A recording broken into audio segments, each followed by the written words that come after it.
Xin chào chị em và các bạn nha. Thì hôm nay mình sẽ làm cái món cà ri gà chị em các bạn ạ. Món này mình làm thấy ăn cũng rất là ngon luôn này. Thì cái món cà ri gà hôm nay mình muốn chia sẻ cho chị em đấy ạ. Thì cách làm vừa ngon vừa dễ nhá.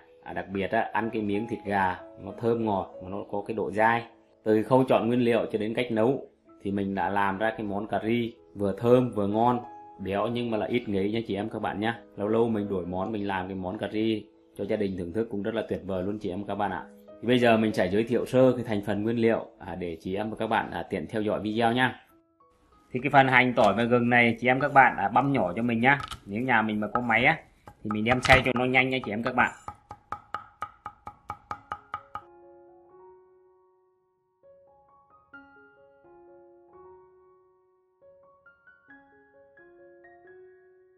Sả cây này thì chị em các bạn chẻ cái đầu gốc một xíu, sau đó mình dập ra là được nhé.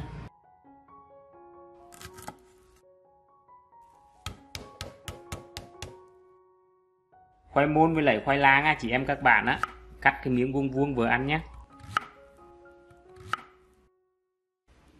Mình cắt xong rồi thì mình cho vào trong cái thau nước muối loãng này để mình ngâm khoai một xíu, để khoai nó ra bớt cái nhựa với lại nó không bị thâm nha chị em các bạn. Hành tây thì chị em và các bạn cắt cái múi cong nhỏ nhỏ nhá, để lát nữa mình cho vào sau khi mình nấu cà ri xong cho nó thơm.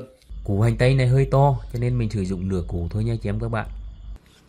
Gà để nấu cà ri thì chị em và các bạn nên chọn cái gà ta mà hơi già một xíu để mình làm cái món cà ri thì nó sẽ thơm và ngon hơn nhá. Đặc biệt gà trống thì nó sẽ ngon hơn gà mái nha chị em các bạn.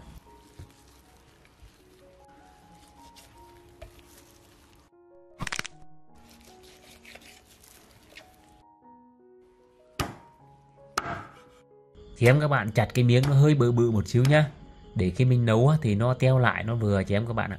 Chặt nhỏ quá khi mình nấu nó teo lại, nhìn cái miếng thịt gà nó nhỏ trông nó không có đẹp nhá.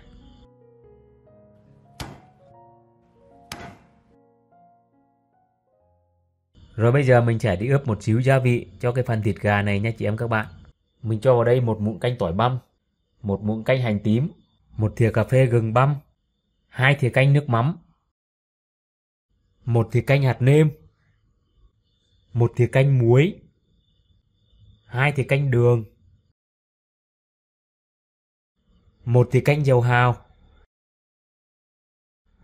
nửa thìa cà phê bột nghệ, nửa thìa cà phê bột ngũ vị hương, 2 thìa cà phê cà ri dầu, tương đương khoảng 1 thìa canh đây chị em các bạn, một thìa canh bột ngọt.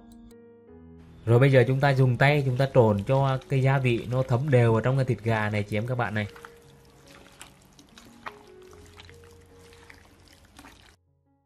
Cuối cùng thì mình cho vào đây 2 thìa canh sữa tươi không đường. Mình cho sữa tươi vào thế này mình ướp với thịt gà làm cho thịt gà nhanh mềm hơn nha chị em các bạn.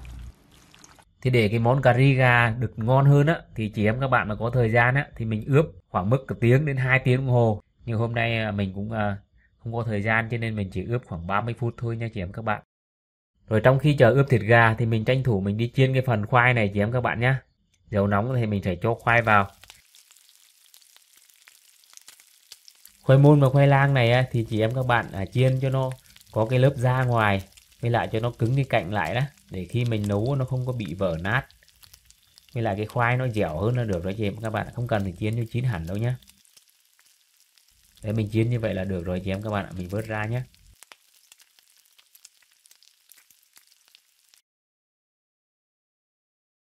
Mình cho vào đây 2 muỗng canh dầu ăn.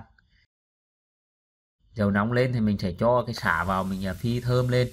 Mình lấy cái tinh dầu sả trước nha chị em các bạn. Sả nó đã thơm lên rồi thì mình sẽ vớt sả ra để lát nữa mình cho vào sau nhé. Tiếp theo thì mình sẽ cho cái hành tỏi vào mình phi thơm nha chị em các bạn. Khi hành tỏi đã vàng thơm lên rồi mình sẽ cho cái lá nguyệt quế và ớt khô vào nhé. Mình cho vào đây thêm 1 thìa cà phê ớt bột, 1 thìa canh bột cà ri nha chị em các bạn. Rồi mình xào cho tất cả cái gia vị nó thơm lên. Khi gia vị nó đã thơm lên rồi thì mình cho cái thịt gà vào nhé chị em các bạn nhé. Thịt gà này chị em các bạn xào cho nó săn lại nhé. Mình xào tầm khoảng 4-5 phút gì đấy để thịt gà nó săn lại. Thì khi mình nấu cái món cà ri cái thịt gà nó không có bị vỡ ra và cái miếng thịt gà nó vẫn giữ được cái chất ngọt của thịt Khi chúng ta xào cho cái thịt gà nó săn lại thế này rồi chị em các bạn này, mình sẽ cho vào đấy 4 bát nước nhé. Mình đổ làm sao á cho cái lượng nước á nó phải ngập cái mặt thịt nhé chị em các bạn nhé. Nó nhiều hơn một chút cũng được, để khi mình nấu nó rút lại là nó vừa nhé chị em các bạn. Rồi bây giờ mình cho cái phần sả cây lúc này mình vớt ra vào luôn chị em các bạn nhé. Mình đậy nắp lại và mình nấu cà ri ở trên mức lửa trung bình nha chị em các bạn. Mình nấu tầm khoảng 20 phút. Nồi cà ri sau khi mình cũng đã nấu được 20 phút rồi đó chị em các bạn. Bây giờ thì mình vớt bỏ cái phần sả cây này với lại cái lá nguyệt quế ra nha chị em các bạn nhé. Rồi mình sẽ cho cái nước cốt dừa và cái sữa tươi vào luôn chị em các bạn này. Trông rất là ngon luôn chị em các bạn ạ. Mùi rất là thơm luôn nhé. Rồi mình sẽ đun cho cái nồi cà ri nó sôi lên, rồi mình sẽ cho hết cái phần khoai vào đây luôn nha chị em các bạn nhé. Thì với một con gà tầm 1,5 kg thì chị em các bạn sử dụng cho mình tầm khoảng mức 800 cho đến 1 kg khoai là đủ nhá. Mình nấu nhiều khoai quá thì ăn nó cũng ngán. Thì với cái khoai này nó rất là nhanh chín này, mình chỉ cần nấu khoảng mức 5 phút thôi là khoai nó đã chín mềm rồi đấy chị em các bạn ạ. Bây giờ thì mình sẽ nêm lại một xíu nha chị em các bạn. Mình thấy nó cái độ ngọt thì nó vừa rồi nhưng mà nó thiếu cái độ mặn chị em các bạn ạ. Mình cho vào đây thêm một thìa cà phê hạt nêm nữa. Thì với cái độ sệt của cà ri thế này nếu mà chị em các bạn mà ăn bún là nó vừa rồi đó chị em các bạn này. Nếu chị em các bạn mà nấu để ăn bánh mì thì nó hơi loãng một xíu đó. Mình có thể cho vào đây thêm một xíu bột năng để cho cái nước nó sệt hơn, thì khi mình chấm cái món bánh mì nó sẽ ngon hơn.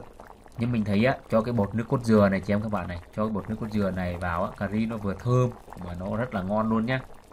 Mình sẽ cho vào đây 2 thìa cà phê bột cốt dừa nhá. Bởi vì nhà mình hôm nay mình cũng mua bánh mì đó, mình ăn cái món cà ri này cho nên mình nấu cho nó hơi sệt một chút.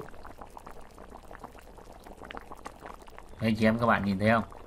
Rất là thơm luôn nhá, nhìn rất là ngon luôn chị em các bạn ạ. Mình nhìn thế này là mình muốn ăn luôn này đó.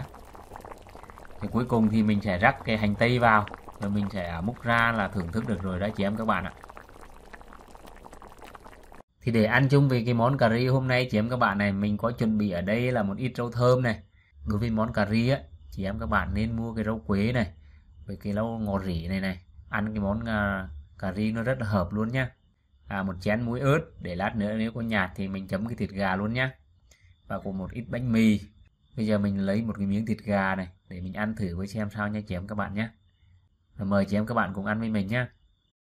Thịt gà nó thơm, nó ngọt chị em các bạn ạ. Nhưng mà nó vẫn còn giữ lại được cái độ dai dai của thịt gà, cho nên ăn nó không có bị mềm quá, ăn nó rất là ngon miệng luôn. Khoai môn thì nó rất là dẻo nữa này, khoai lang cũng rất là dẻo luôn. Mình lấy thêm tí nước nữa để mình quệt với bánh mì này, ăn thì rất là tuyệt vời luôn nhé. Rồi mình cảm ơn chị em các bạn đã đồng hành với mình trong video ngày hôm nay nhé. Lâu lâu mình làm một cái món cà ri thế này để cho gia đình đổi món cũng rất là tuyệt vời nha chị em các bạn. Xin chào và hẹn gặp lại chị em các bạn trong những video tiếp theo nhé.